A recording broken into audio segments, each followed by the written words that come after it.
Nangangatog man ang mga tuhod ay pinilit na tumayo ni Krisa upang gumawa ng paraan para malaman nila ang totoong nangyari.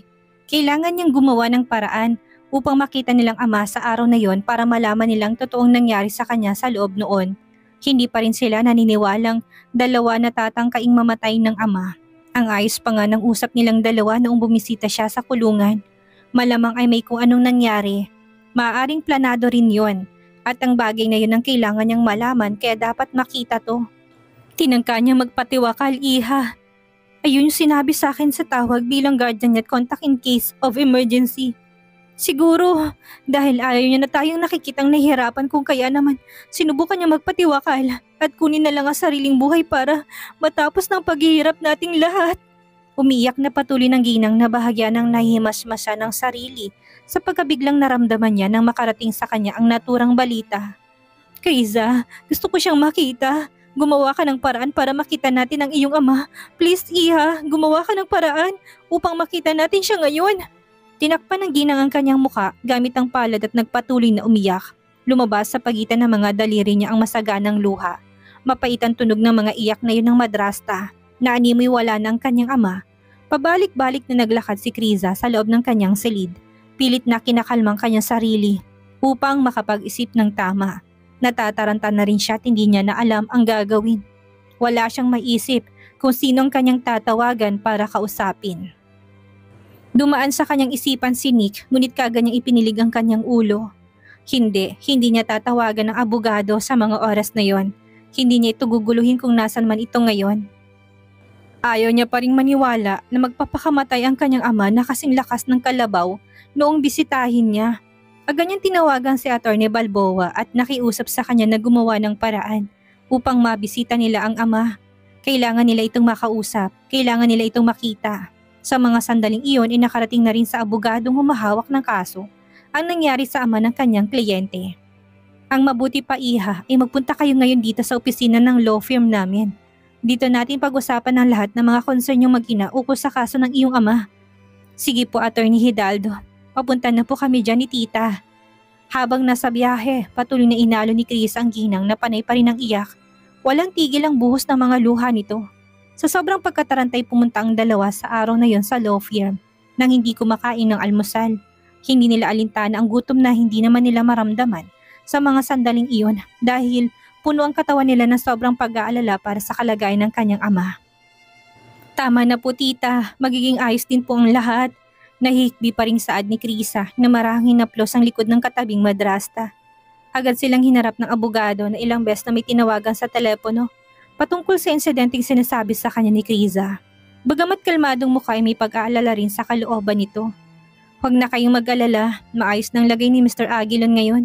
Panimula nito nakapagbigay ng maluwag na paghinga sa dalaga at madrasta. Ikinalulungkot kong ibalita sa inyo na sa kabila ng insidenteng nangyari ay hindi pa rin siya maaring payagang mapagpiyansa. Kahit habang nagpapagaling, kailangan niya sa loob pa rin ng bilangguan magpagamot. Hindi siya papayagang saglit na lumabas. Ano raw po bang totoong nangyari? Ginawa ba talaga yun ng papa o may ibang nangyari sa kanya sa loob kung kaya't? Sa ngayon, hindi ko pa alam ang tunay na nangyari, subalit may anggulo naman kaming tinitingnan. Na baka set up ang lahat. Hindi ko pa masabi yun na totoo pero hintayin na natin ng ilang araw. Bakit hindi? Pamilya niya kami. Kailangan naming malaman ang lahat na nangyayari sa kanya sa loob. Gumawa ka ng paraan para malaman natin kaagad kung bakit niya ginawa yun, attorney. Di man na paliwanag ng ginang na nanginginig ng buong katawan sa galit. Dahil sa anak na si Peter ng abogado ay kagad na laman niya, maaring may gawa noon. Subalit ayaw niya na munang sabihin sana ito sa mag-ina upang huwag lumala ang sitwasyon. Isa pa, haka-haka lang naman yun. Wala pa silang pruweba na may papakita para patunayan yun. Mrs. Aguilon, huminahon po kayo. Nalagay sa panganib ang buhay ng asawa ko sa loob tapos gusto mong huminahon ako? Palit tayo na sitwasyon, Atty. Balboa, nang maintindihan mo kung anong nararamdaman namin ni Krisa. Tita, kumalma na po muna kayo. Harap ng dalaga sa madrastang na puno ng pakiusap ang kanyang mga mata. Maya-may binitawan ng abogadong kaso dahil sa ugali ng ginang, edi mas lalo lang bulilyaso ang lahat at lalala ang sitwasyon nila. Pasensya na po kayo, Atty. Balboa, sa kakulitan namin at sa mga sinabi ni tita. Bukso lang po yun ang damdamin niya. Tumangot ang abogado, naintindihan niyang pakiramdam nila. Iha, kung ang simula ng kasong ito may kinalaman sa Alex Argente, hindi ba dapat siya rin ang unang paghinalaan mong gagawa nito sa kanya? Pahaging ng abogado na hindi naman direkta. Napaawang ng bibig ni Krisa, hindi sumilit sa isipan niya na maaring ang lalaki nga ang salarin sa tangkang yun ng ama niya. Hindi yun imposible. Masamang tao ang lalaki, nagawa nga nitong ipagtanggal siya sa trabahong yun pa kaya, hindi ito magawa. Mariing naipikit na ni Krisa ang kanyang mga mata sa matinding galit na bumabalot sa katawan niya. Dapat ay nahulaan niya na ito ay gawa mismo ni Alex.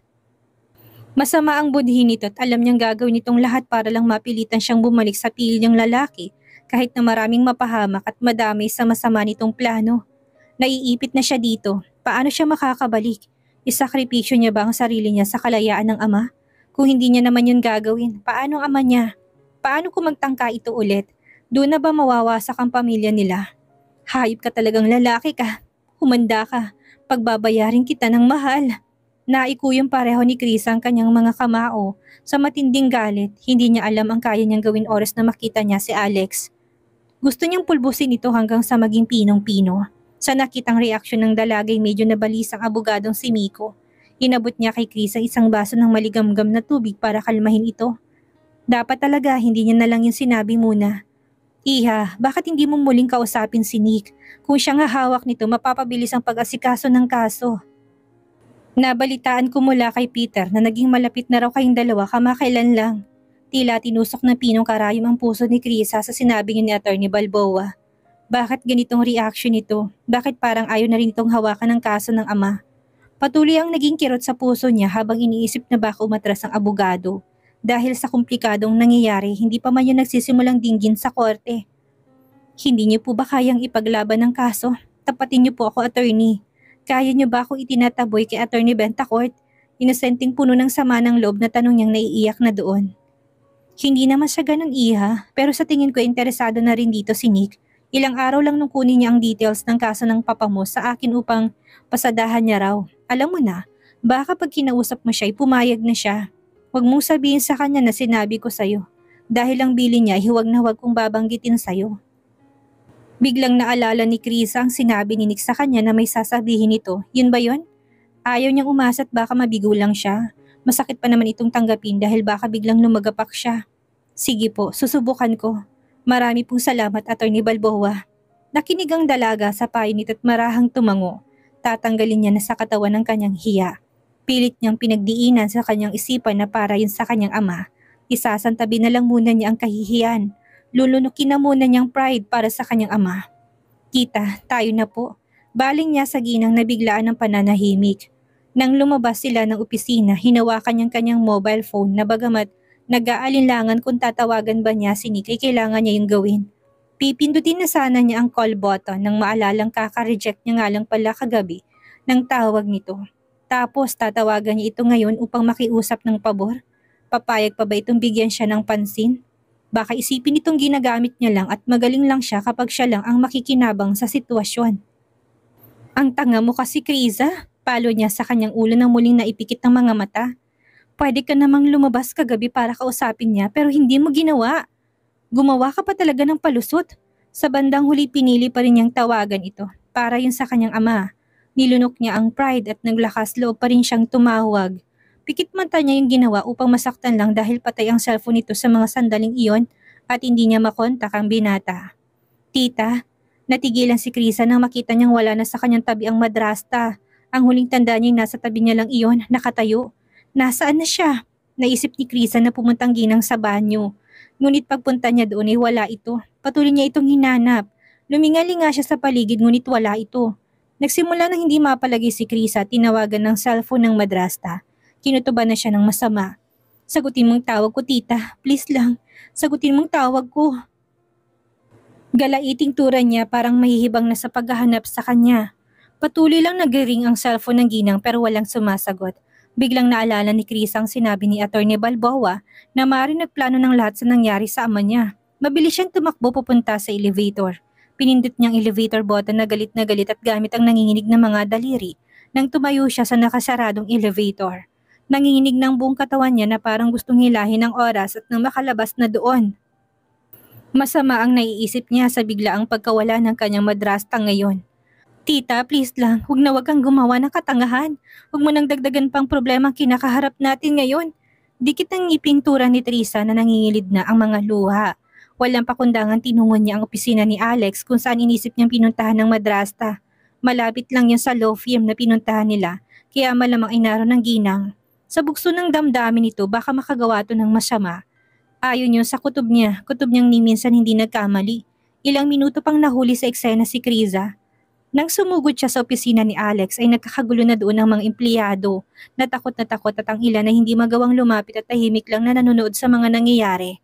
Tumibay pang kutob ng dalaga na naroon ng ginang. Tabi, padaanin niyo ako. Hawi niya rito na kaagad namang sumunod. Natutup na ni Chris ang bibig sa tagpong naabutan. Nakasandal si Alex sa mahogany desk niya habang nakatakip ang kanyang mga kamay sa kanyang tiyan kung saan ipatuloy na umaagos ang dugo mula sa pagitan ng kanyang mga daliri, bagay na nagpadilat pa ng mga mata ni Kriza. Sinaksak ba ng tita niyang dating nobyo niya? OMG, parang matutumba sa takot na hindi na makayang ihakbang pang mga paa papalapit doon. Sinasabi na nga ba niya naririto siya. Nakita ng dalaga kung gaano kahigpit ang hawak ng madrasta sa isang fruit knife kung sana'y may tumutulo pang dugo. Gulantang na rin ito sa kanyang nagawa na parang hindi niya sinasadya. Para itong batang umiiyak at patuloy na nagsasalita na parang baliw at wala sa sarili. Ngunit mahirap marinig ang lahat ng sinasabi nito sa sobrang hina noon. Tita! Napalingon ng ginang kay Kriza na mariing umiling-iling. Kung papatayin ko si Alex, hindi na niya muling sasaktan ng asawa ko. O ikaw! Anitong nagpaawang pang bibig sa dalaga dahil parang inamin na rin itong siya ang gumawa noon sa lalaki. Ang dami pa namang nakakarinig. Tama ako sa desisyon ko, hindi ba iha? Tita no, huwag mong gagawin yan. Malakas niyang pigil sa kanya. Hindi. Deserve niyang mamatay. Deserve niyang mautas. Napuno ng luhang mukha ni Kriza. Walang pag-alilangan lumapit siya at marahang niyakap ang kanyang madrasta. Nanginginig na ang buong katawan nito na halatang hindi sanay sa kanyang ginawa. Tita no, huwag ka nang matakot. Nandito na ako. Sa kabila ng sugat na natamoy napangisi na si Alex na makitang pagdating ni Kriza. Nais mo nang bigyan siya ng sekretarya ng paunang lunas ngunit marahas na tinulak niya ito palayo. Gusto niyang maging kawawa sa harapan ng dalaga at ng mga taong nakakita sa kanya para mas palabasin na siya ang biktima sa nangyaring iyon. Kriza, hindi mo ba nakikita na may sugat ako at dumudugo ng dahil sa baliw mong madrasta? Kuha niya ng atensyon nito na hindi pinansin ng dalaga na ang buong atensyon ay nasa yakap pa rin na ginang. Wala ka bang pakialam kung mamatay ako ng dahil dito? Blanco at walang kahit na anong lamang emosyon ang mga mata ni Kriza nang lingunin niya si Alex. Ang lalaking minahal niya noon, hindi ganitong pagkakakilala niya sa kanya. Dismayado siyang umiling matapos na lumunok ng laway. Ipinakita niya kay Alex kung gaano siya nadidismaya sa ugaling meron siya. Nais niyang ipakita dito na alam niyang kanyang mga ginagawa. Hindi lingid ang plano ng lalaki. Parang hindi niya na ito kilala, naging masahol pa sa demonyong ugali. Grabe ka naman Alex, grabe ka na. Tanging nasambit niya nang maalala niya kung paano siya nito ipatanggal sa trabaho na nagdaang araw. Sa lahat ng mga kabutihang ginawa ko sa iyo noon at sa pamilya mo, ganito pa naging ganti mo? Ha? Ganitong naging sukli mo? Malat na ang boses ni Kriza sa sobrang sama ng kanyang loob. Ano bang naging kasalanan ng pamilya ko sa'yo para ganituhin mo kami? Hindi talaga makuha ng dalaga ang dahilan kung paano naging malupit ng ganun ang dating nobyo. Naiintindihan niya na frustrated siya pero to the point na may mapahamak na sa pamilya niya. Ganong extent ng ginawa nito. Yun ang hindi matanggap ni Kriza. Isa pa doon ay batid niyang hindi magagawa ng ginang ang binibintang nito. Ang malaking palaisipan sa kanya ay kung bakit ang madrasa niyang may hawak ng kutsilyo at naabutan niya pa yun sa akto. Paniguradong setup din ang lahat ng iyon. Kilala niyang madrastang hindi man lang naglalakas ng loob na pumatay ng manok buong buhay niya. Paano siya maglalakas loob na kumuha ng kutsilyo at bigla na lang manaksak? Kahit pa sabihin na sobrang nagalit ang ginang, hindi niya yun kaya. Malinaw na si Alex ang nag-udyok sa kanya sa pamamagitan ng mga salita. Paniguradong ganun ang nangyari. Napuno ng madrasta niya kung kaya naman napilitan itong gumamit ng dahas dahil sa problema. Palayain mo na ako, Alex. Nakuha mo ng lahat ng gusto mo. Oo na, talo na ako. Napasakitan mo na ako. Tama na, please lang maawa ka. Magsasalita pa sana si Alex ngunit hindi natuloy yon nang biglang lumuhod si Kriza sa harapan niya na hindi niya inaasahang gagawin ng dating nobya. Medyo nagising ang diwa ng madrasta ng dalaga sa sandaling iyon. Ilang beses niya pinigilan si Kriza sa ginagawa at pinilit na tumayo. Hindi kailangang luhuran ng demonyo si Alex. Ang kailangan ito'y saktan ng magising sa katotohanang hindi niya napag-aari si Kriza. Matagal na silang tapos, wala na siyang mapapala kahit na anong gawin niya. Hindi na babalik pang dalaga. Iha, tumayo ka dyan. Huwag mong gawin yan. Huwag mong luhuran ng demonyong yan na salot sa pamilya natin. Hindi niya yan deserve. Anong hinihingi mong tawad sa kanya? Siyang dapat na humingi sa atin ng pasensya dahil kasalanan niyang lahat ng mga nangyayari. Pilit na hinawakan ng Gina ang magkabilang balikat ni Kriza. Ngunit tumanggi ang dalagang tumayo. Nanatili siyang nakaluhod doon habang ang mga matay nakatuon kay Alex na sobrang nasisihan sa kanyang nasasaksihan.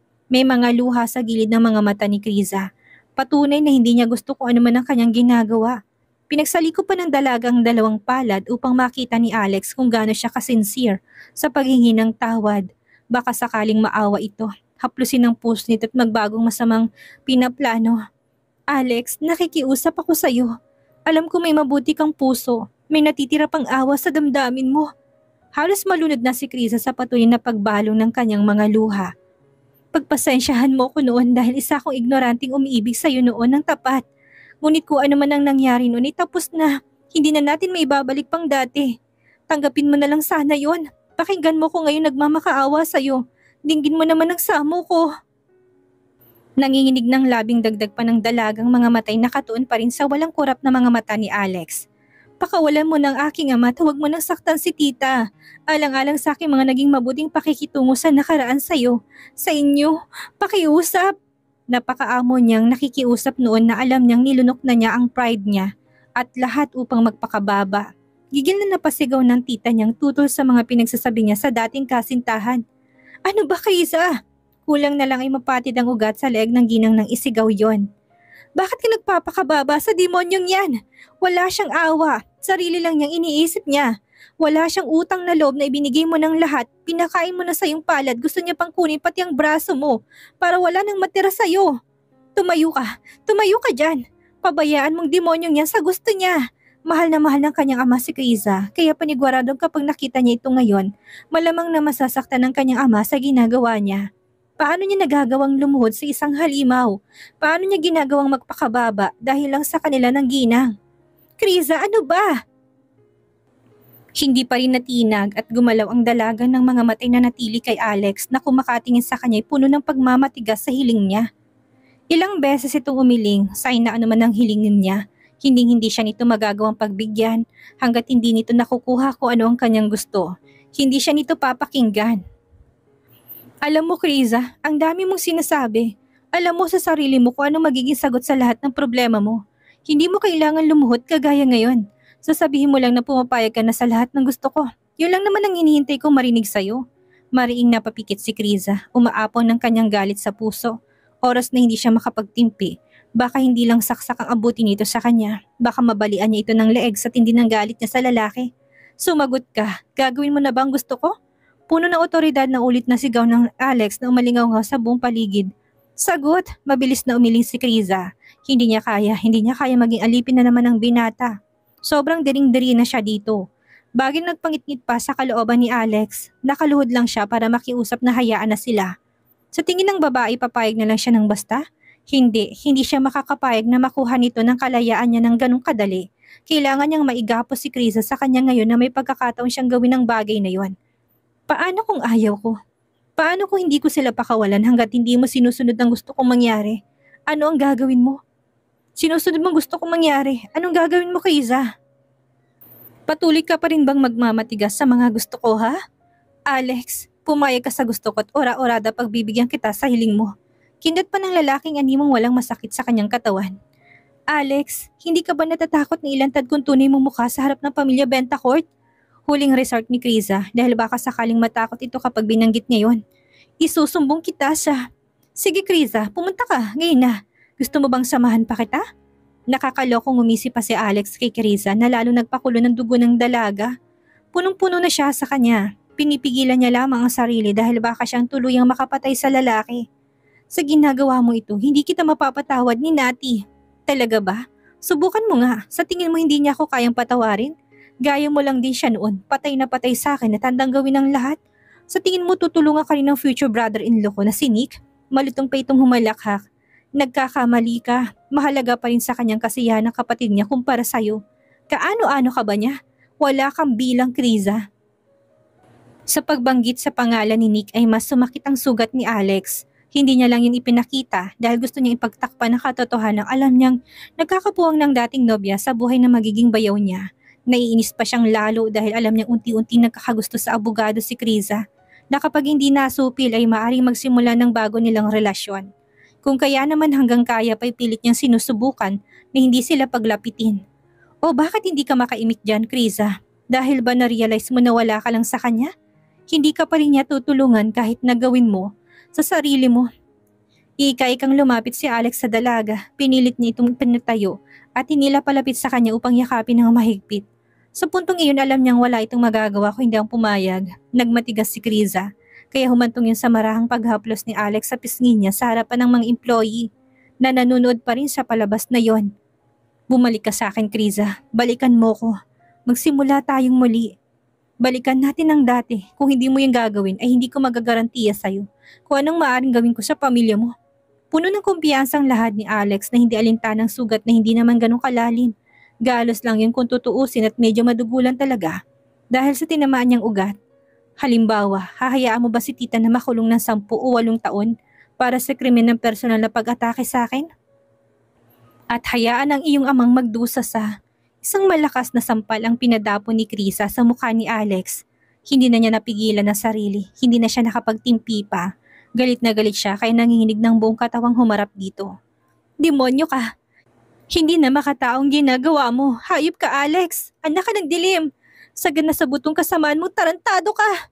Mahigpit na hinawakan ni Alex ang kamay ni Kriza. Nasa higpit ay kulang na lang na magkapasa na yon. Nilapit ng lalaki ang kanyang mukha sa mukha ni Kriza.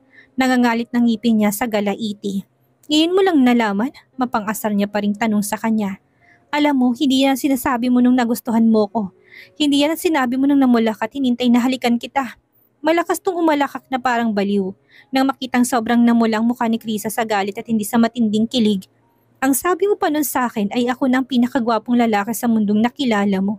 Nakalimutan mo na bang sinabi mo yun sa akin habang yakap ako? Hayaan mo tutulungan kitang maalala mo yun. Bitawan mo si Kriza! Nagpumiglas ang ginang sa hawak ng sekretary at agad na sinugod si Alex. Hinila niya palayo dito ang dalaga na sa mga sandaling iyon na nakatulala pa. Walang nagawa si Alex kundi ang bitawan si Kriza. Subalit iniling niya sa mga security guard na lumapit at dakpin sila. Tumawag kayo ng pulis at sabihin na itong matandang ito inatake ako at sinadya akong saktan. Ipahuli niyo siya. Sisiguraduhin ko na mabubulok ang matandang niya sa kulungan kagaya ng asawa niya.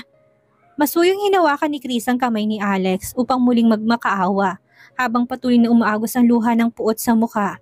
Hindi pwedeng pati ang madrasa niya makulong kagaya ng ama niya. Kung hindi lang naging padalos-dalos ang ginang kanina, wala sila sa sitwasyong iyon.